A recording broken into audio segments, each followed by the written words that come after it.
of course, I'm very happy with the character they showed in the second half. But to be fair, we made it very hard on ourselves.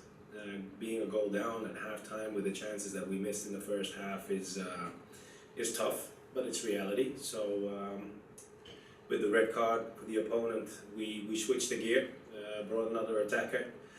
Had to take Tavon off. The decision was made based on his yellow card, because sometimes you might have to take a little bit more risk. And chase the goal and go for the goal. You could see once we had the equalizer, that's when things started to settle down, and we could go and look for the second one. But there's one moment that made it very, very clear what our determination was about in the second half, and that is the moment with Mounsef Bakra, because coming on as a second striker and doing the dirty labor that he did, trying to prevent them from scoring in the moment he intercepted in the box, that shows everything that we were about in the second half. Justin? Hey Coach, congrats on the win. Justin in the outfield.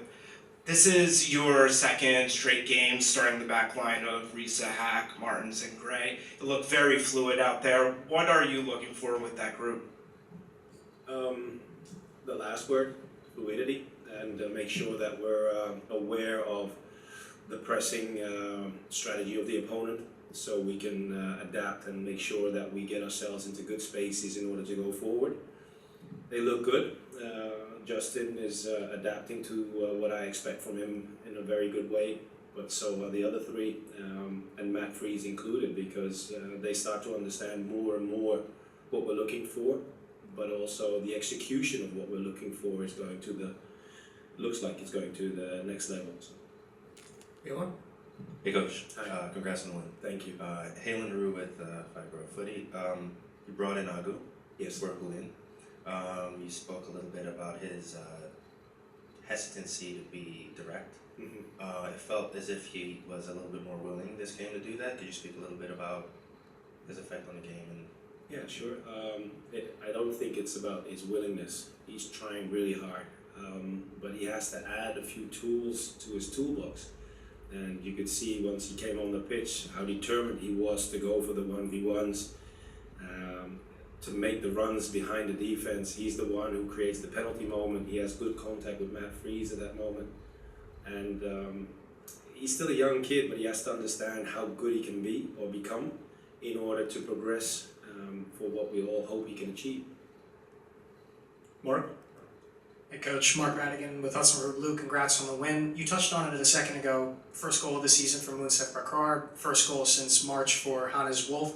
How big is it to see guys like that break their scoring drought finally and take a little bit more of that goal-scoring burden off the shoulders of Alonso Martinez? It's, I think, the result of the determination that there is within the group. We've talked about this topic quite a few times, and rightfully so, because we've missed a couple of sitters over a couple of games, and even today. But the determination is there, and the hunger for the next situation is always there, resulting in more chances and the goals today. You could also see with Alonso stepping up for the penalty again, determined. And as long as they show that determination throughout the week in trying to progress and we get ourselves into these situations, I'm quite confident we'll be okay. Scott? Hey Coach, how are you? Scott Shirks and Stream Punk Soccer. Thanks, Scott. Weird stat we came across earlier. The team right now is a perfect 4-0 when they have at least 3 yellow cards. Do you have any thoughts on that one if you got any? Thanks. Help me understand that one. So when the team actually has at least 3 yellow cards, in this case 3, today 4, the team is a perfect 4 wins, no losses, and no draws. I'm just curious if you have any thoughts. Is it a coincidence? Is it is it aggressiveness of play or anything in that department? Thanks. No, I'm not telling my guys to go outside and take the yellow cards in order to make more out of the game. No, I said to your colleagues just now also. We were unfortunate with a few yellow cards. So was the opponent, but we have to deal with it. And we went into the second half knowing that we had 2 guys in the back 4 or back 3 if you count Justin as a midfield player on yellow, and that's a risky one because you will get moments against 10 men that they will have to use the counter, and maybe you have to make a tactical foul or whatever, and you might lose a player yourself. So again, I'm not telling my guys to take on yellows in order to get the win seal. Joe, in the back? Right, thanks. Pascal, you've talked a couple times about determination, and the goal by Hannes Wolf, is that the kind of video you go in and say, this is the kind of the team effort? Because it's really Munsoff back at the other end that creates a turnover and starts a play. Yeah, it's a game changer, because it's one of those moments where they intercept and they go for the counter attack. And if I'm not mistaken, Munsoff made, I think, 70 meters without the ball to intercept at the edge of the box or even in the box, and that shows great determination, but also sacrifice for the team. I referred to a moment in the dressing room just now that I showed the guys in pre-season, no, just after pre-season. There's a moment with Luis Diaz of Liverpool doing exactly the same and intercepting a ball in the box and then going to the crowd.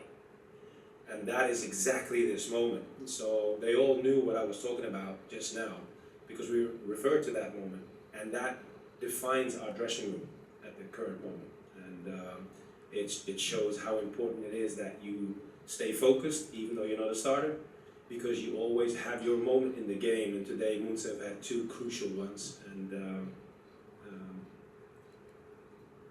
I'm very happy for him. Thank you, everybody. Thank you, guys.